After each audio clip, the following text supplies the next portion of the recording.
dull, dream you were somewhere else. Escape.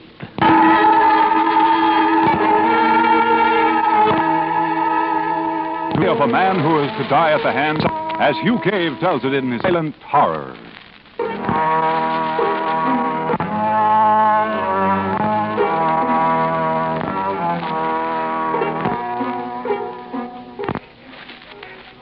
That watch, huh? Well, why I keep it hanging up there behind the bar? The strangers, I mean, of course, know about it. Radio station 2. Here, take a look. 21 jewels. Water-sealed case.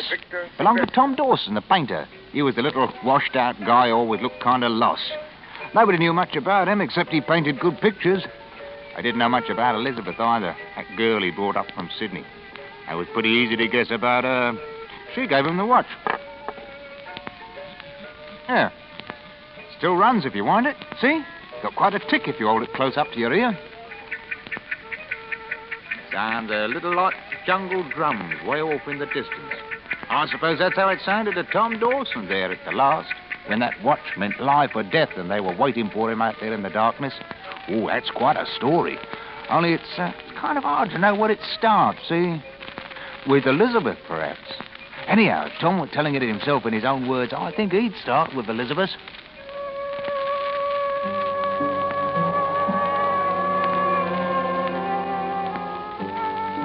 They didn't understand Elizabeth.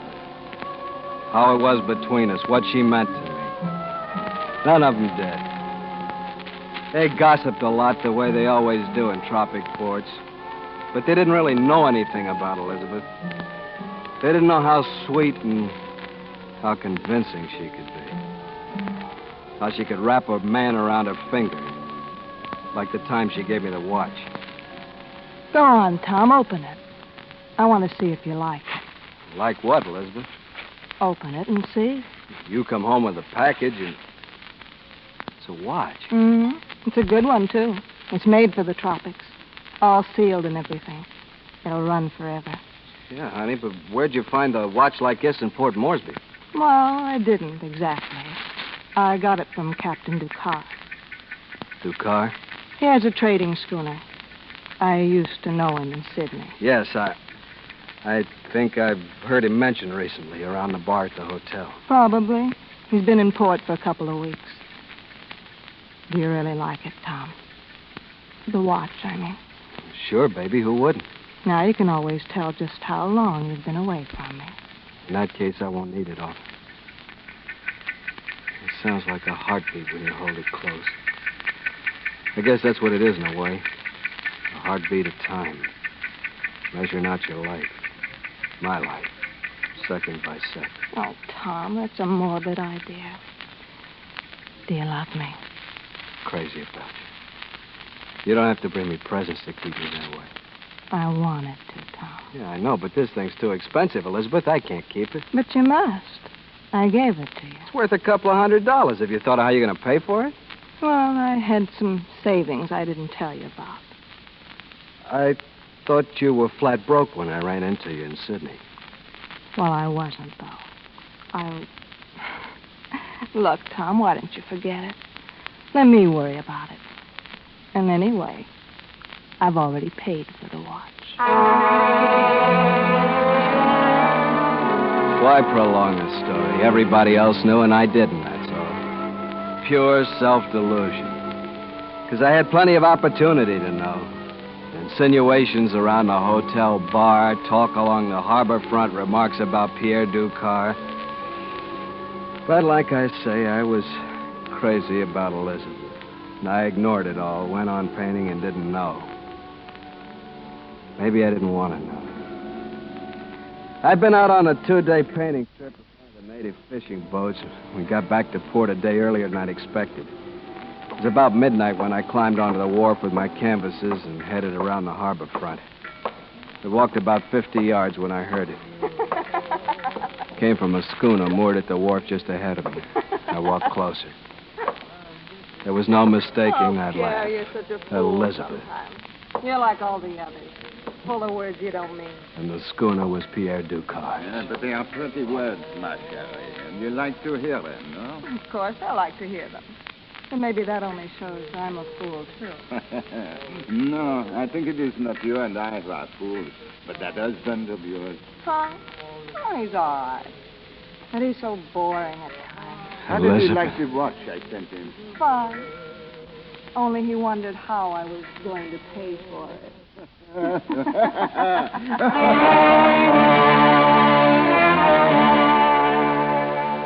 Some men would have killed one or both of them. Other men would have killed themselves. I did neither. Standing there in the darkness, I realized suddenly that my whole life up to that moment had been completely useless. Nothing. And even Elizabeth, my Elizabeth, had been an illusion of my own, like a painting. And the real woman, too, was useless, hollow, nothing.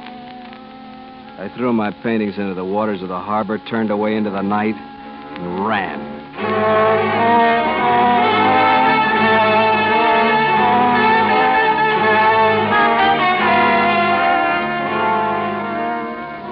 Nearly 3 weeks later, my crazy flight from the past had carried me deep into the black heart of New Guinea. Beyond the dank rainforests of the coast, up through the foothills and the mid-slope jungles of bamboo and liana. Until I stood one morning in a narrow pass that led through steep-walled rocks to a hidden valley. And I knew that civilization lay far behind. That the Papuan natives who moved towards me were headhunters, cannibals. The chief of the tribe, a giant of a man towering a foot or more above me, raised his arms. Ango de Visa! Anjay, why you come here, white devil? I'm Tom Dorsey. Why you come here? I've come to live with you, if I may. Hey. Where you come from? A place called Port Moresby, many days from here. You headman that place? No, and I don't have any wish to be headman here. You could not be headman you want. I, Ramabu, headman here. With hands alone, Ramabu can kill any man in tribe. I don't doubt it. Can kill you, too. I don't doubt that either. I show you. Ramabu, hey! I hold you over my head, like this. Feel good? How you like? I think you not be headman here. I think you're not good for much anything. No, I guess I'm not. I guess that's why I ran away. Why I came here. You still want to live here? Yes.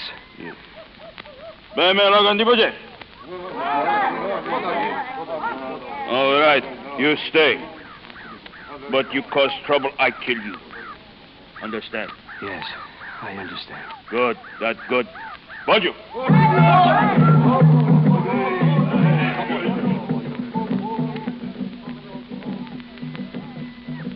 The weeks went by and gave me little time for thinking, or remembering. I built a house at the far end of the valley, planted a garden, roamed the woods to search for berries and nuts, and lived the life the natives live, timing each day by the watch which I still wore on my wrist. I was fairly content. The past seemed far away. Then Jerry came into my life.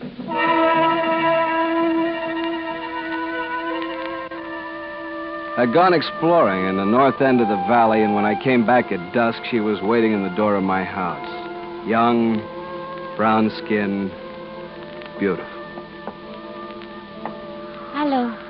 Hello? My name is Jerry. I've been watching you. Why? Just because. You did not notice me, though.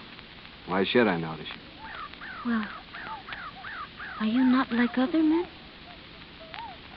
What are you doing here? I come to live with you. I don't want anybody living with me. It is not good to be alone. Who will sweep your floors and cook for you? I do those things myself. But it is better to have a woman. Not for me. You will not let me stay? No. All right. I come again tomorrow. Maybe you change your mind. Not a chance. We see. Good night. That was the beginning, and in a way, the beginning of the end. Jerry came back the next day, and the next, and the next. I argued, pled, cursed, but nothing I could do would change that round-eyed persistence of hers in the least. And then I made the first big mistake. It started the whole mess. It involved the watch. You're late tonight. In a little while longer, all the things I cooked for you would be spoiled. What of it? I didn't ask you to come here. I can cook for myself. Bah! Look what I have cooked. Cassava cakes, yams, chestnuts. Jerry, I've told you over and over again, you've got to stop coming here. Why? Because I said so. Perhaps it's because you think I am ugly. You know better than that. You're lovely. That's the trouble. I do not understand you. I mean, you have no business hanging around here. Look, Jerry, I already have a woman, a wife, back in Port Moresby. You love her? Yes. She is coming here again?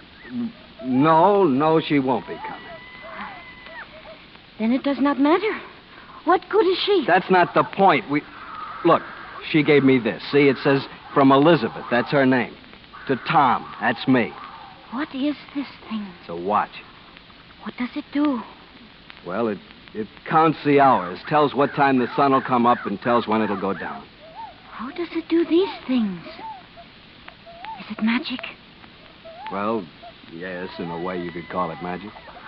And that is why you will not let me stay? Because the woman has given you this thing? That's right. But she is not coming here? No, she isn't. Tom, you know what I think? No. I think you big fool.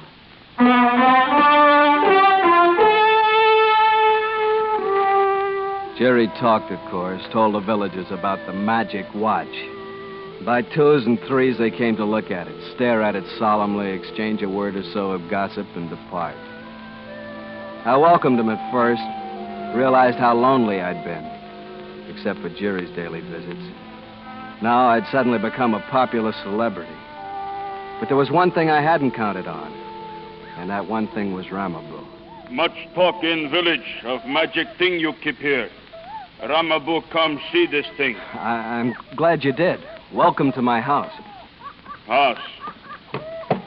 Fine house. You build with magic? No, I just happen to know a few things about construction. Better house than Ramabu. Thanks. Not good for one have better house than headman. Well, here, do you want to see the watch? Yeah. So this magic thing Ramabu hear about? Oh, it isn't really magic. It's just a watch. You and I know that. Yeah. Giri say magic. Tell sun and moon. Well, you know how women talk. Yeah, magic thing. Fine house. You know what I say when you come here? Yes? What I say? You said if I caused any trouble, you'd kill me. Is right. With these hands, I kill you. But I didn't think I'd caused any trouble. Just one way, go out of valley. And guards watch all time. I'm not planning to escape, if that's what you mean. You remember now. Ramabu headman here. And Ramabu can kill you. I watched him stride off, sneering a little, swaggering. I knew, of course, that he had the mind and attitudes of a 10-year-old child and that he was dangerous. But I didn't realize how deadly. Not then. So I went right ahead and made my one big final mistake.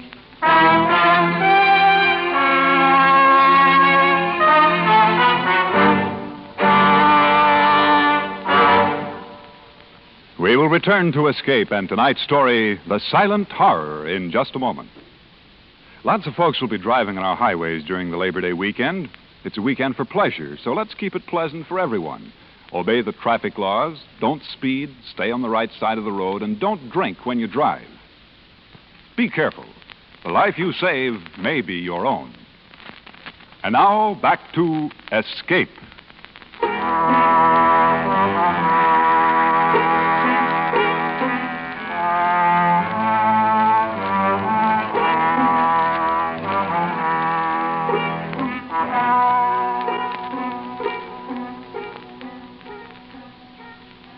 This is radio station 2FC, Fort Morse. Yes, that's the watch, all right. Radio program It's the same watch that continues figured now. in all of Tom Dawson's troubles, right up to the end.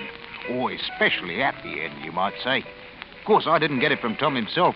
No, a backcountry trader named Will Jonas brought it in one night. It's been hanging there behind the bar ever since. And once in a while, I wind it up when some stranger asks me what it's there for, like you did. Ticks away as good as new. Will's the fellow I got the story from, too, but sometimes, listening to that watch ticking away, I can almost imagine that Tom's telling the story himself, in his own words. The week after Ramabu came to see the watch, I started on a new project. Weeks before, I'd found a spring in a waterfall halfway up the cliffs behind my house. And I thought of a way to use hollow bamboo tubes to pipe the water to my kitchen. I spent nearly a month cutting the bamboo, carrying it up to the cliff, and fitting the lengths together. And then one day, everything was ready, and I turned the water into my new aqueduct. The villagers heard, of course, and came to marvel, taste the water, and look at me askance. Jerry was around during all those weeks. There seemed to be nothing I could do to get rid of her. Or perhaps I was growing less inclined to get rid of her. I suppose I should have expected trouble, but I didn't. When trouble finally did come, it came right to my door. Come out! You! Come out! What is this? What's it all about? Ramabu, what's this all about? I come find out if man who live in better house than Ramabu, man who make river come to house, can also fight. Fight? You want spear, club, or hand? I don't want any of them. What reason have I got to fight with you? Maybe you want be head man. Of course not. I told you that before. Yes. People say you big man. Say we fight, see who is head man. I see. I don't have a choice, is that it? You want spear, bare hand. What's the difference? I'm no good at any of them. It was pleasant here. I thought maybe... Well, Ramabu, let's get on with it. I kill you bare hand. No! Lift you high like this. Throw you on ground. I kill you, magic man. Stop. Jerry, go back. If you kill him, Ramabu, the magic thing that makes the sun come up will stop. He told me so. It's lie, not true. There will never be a sun again. Only night and darkness. Jerry! Pancho te dejo. Toca pichoco se. Pango? Jabo! It is no use, Ramabu. They will not let you kill him. Put him down. Put him down. You tell them lie. Say. You live for a while. But I think this magic thing like bamboo sway in wind. I think one day it stop. Maybe. When it stop, I think sun still come up. If that happen, I kill you. Magonebot!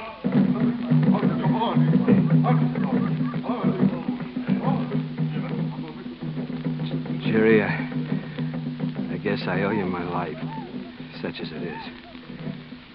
Whatever you want of me, it's yours. Do you still love the woman in Port Morris? No. Then do you love me? Jerry, if I dared love any woman, it would be you. I'm bigger fool than you. I wish I let him kill you.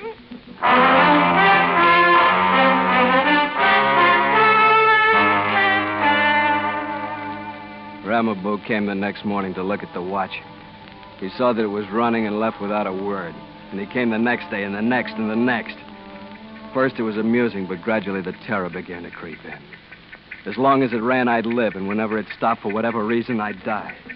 I took to whining it a half a dozen times a day and holding it to my ear and listening to it. The drums in the village seemed to beat constantly. And the drums, the watch, and my own heartbeat became mixed into one crazy quilt of sound. crazy as still when I came down with malaria. When Ramaboo came and saw the fever in my face, he smiled and left, and I cursed him as I wound the watch for the third time since dawn.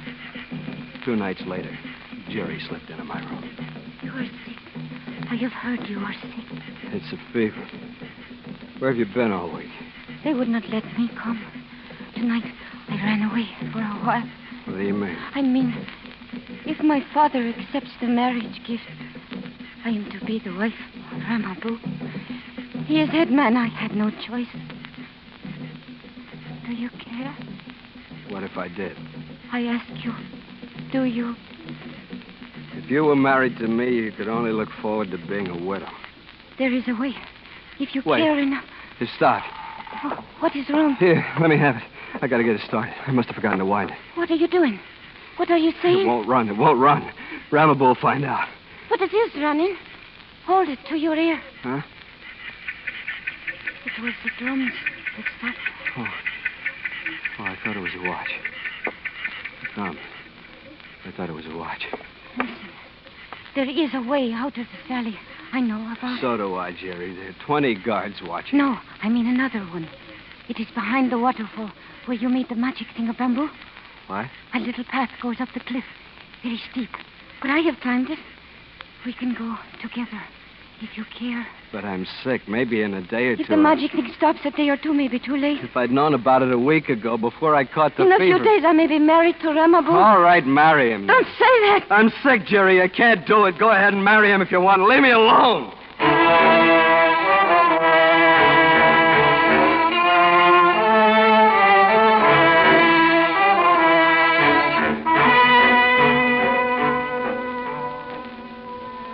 I tossed away the hours of night and day, lying on my cot bathed in sweat. And time itself seemed to gel into one great mass of fever with no form or dimensions. And the fever sang in my ears when I strained to hear the watch. Sometime I mistook the drums of my own heart. I fought to stay awake, to keep my senses to live, fought against odds that grew greater by the hour. Sometimes in my delirium, I thought that Jerry had slipped into the room like a ghost, had wound the watch and talked to me and left. But I could never remember anything that she'd said. And then finally one night, just before dawn, I woke. And knew suddenly terror was in the room. The name of the terror was silence. Jerry? Jerry, are you here? There's no sound. It's like it stopped. The watch is broken and stopped. Sometimes in a fever there comes a moment of clarity and strength, and I knew suddenly what I must do. Without trying to find the watch, I leaped from my cot and headed for the waterfall.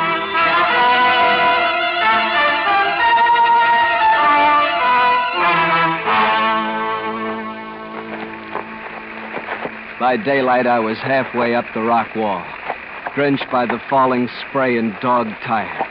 But the slope from here on was gentler, and I kept moving on up the cliff. Now and then I stopped to look back, and that's when I saw her. Jerry! Wait! Hold me. But I saw something else, too. Jerry was 100 feet below me, and beyond her at the base of the cliff was Ramaboo and half the tribe. There was nothing I could do now but pray. I love you. Hold me. Wait for me. I saw Ramaboo raise his bow, draw back the arrow, and let it go. I saw her fall and lie there on the rocks. I saw Ramaboo pick her up, carry her back toward the village.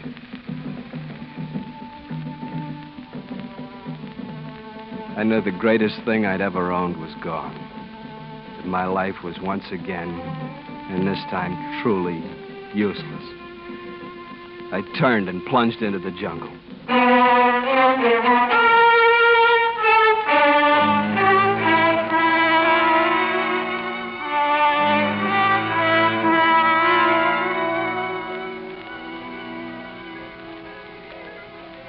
Well, I suppose it was a couple of 3 months later when Tom Dawson showed up in Port Moresby again. Elizabeth had sold all his paintings and left on Ducard's schooner long before, so Tom moved into his old house and he stayed pretty clear of everybody, all except for a night here in the bar now and then. He didn't tell any of us what he'd done or where he'd been. And I suppose we never would have known if it hadn't been for a coincidence that happened one night. Yes, I was tending bar just as I am now, and suddenly some fella walks up and slaps a Carter. On your feet, Joe. Will Jonas is back in town. Well, for the love of... I'm 6 months dry and rare to go. Where the devil you been, huh? Oh, so far back country, never even heard of beads. How can you cheat 'em? Oh, say, I stumbled onto something, though. You remember that painter, Tom Dawson? Yes. Well, you remember that watch, what's her name, give him? Well, there it is. Well, where'd you get that? In the forsakenest piece of country I've ever found in 20 years of trading. Believe me, Joe. Where'd you get that watch? Hey, Tom! Tom, you know Will Jonas. Where'd you get that watch? Well, I guess from the person you left it with. I didn't leave it with anybody. That's not what she said. She? What do you mean? Tell me. Who? Was it Jerry? Yeah, that's her name. She's alive? And twice as natural. She's living in that house you built. Alone, if you're interested. Rambo. What about him? Oh, the head man. Yes. Yeah, well, it seems he lost face when he let you get away. They figured you for their good luck or something. Anyway, they booted him out a long time ago. And Jerry, she's all right? She's living in my house? Yeah, alone. She made that plenty clear Thanks. in case you... Thanks for everything. Yeah, I'm glad. Hey, where you going? Well, what about this watch? It's yours. Well, I'll be up. Hey, Joe. Yes? I'll trade you this watch for a bottle. How about it?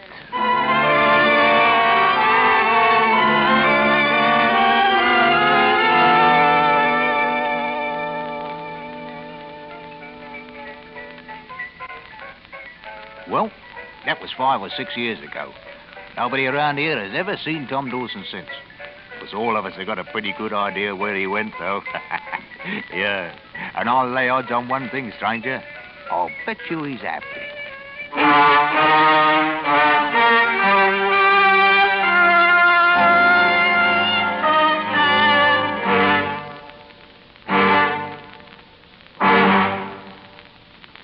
Under the direction of Norman MacDonald, Escape has brought you The Silent Horror by Hugh Cave, specially adapted for radio by Les Crutchfield, starring Harry Bartell with Georgia Ellis.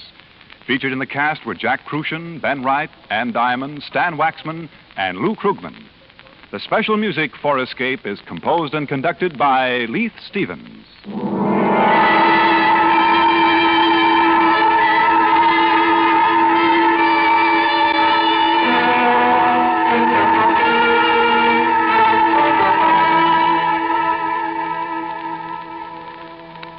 The light heavyweight boxing title goes up on the chopping block later tonight when champ Joey Maxim squares off against challenger Bob Murphy.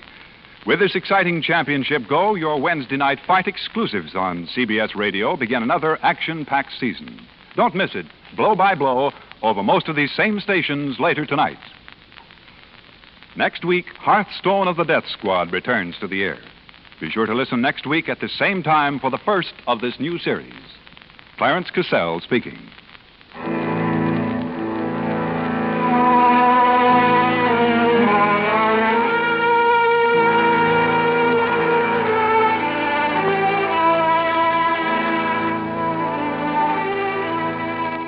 This is the CBS Radio Network.